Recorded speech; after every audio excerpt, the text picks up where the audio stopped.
Sa bayan po, para may Okay, nasa pang-ibig. Then, ang isang unan is ito. O ito.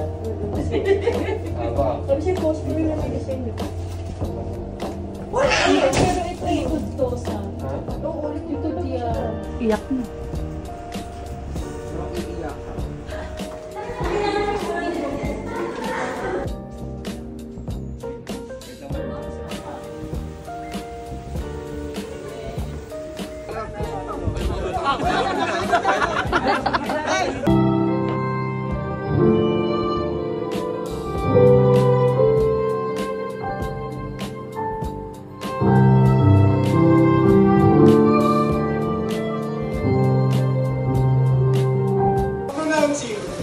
Husband and wife.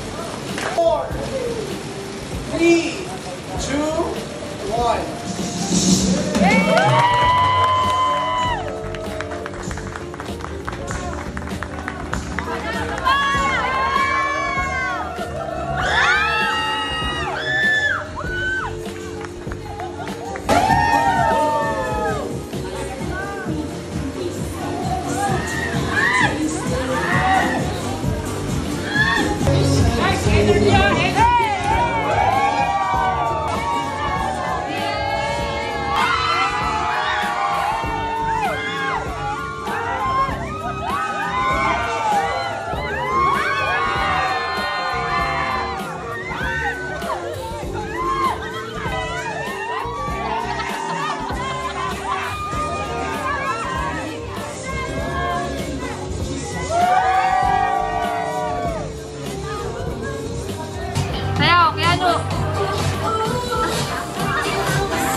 Patrick, ikaw po ang the next groom to be. Ang tanong ko muna sa iyo, do you have a girlfriend, a partner?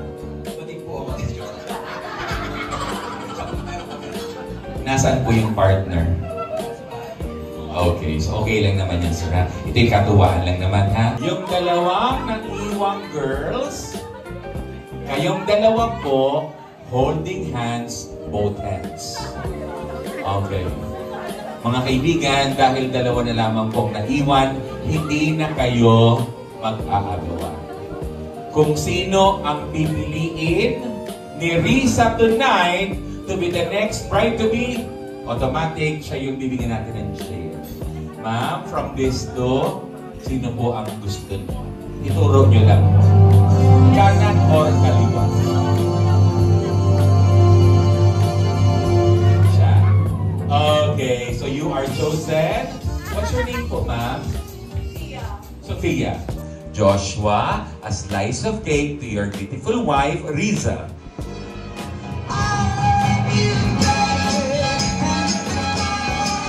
Palakpakan naman natin. Ang sweet naman ng serving na yon. Kung gaano raw kalaki yung cake na isa-serve ng asawa, tumutumbas daw yon sa laki ng kanyang pagmamahal. Ang tanong, malaki kaya ang pagmamahal ni Mrs. para kay Mr.? Makikita natin yan, madlang people.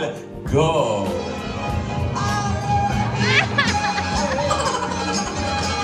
Palakpakan naman natin. Wow, nakakatuwa naman pala.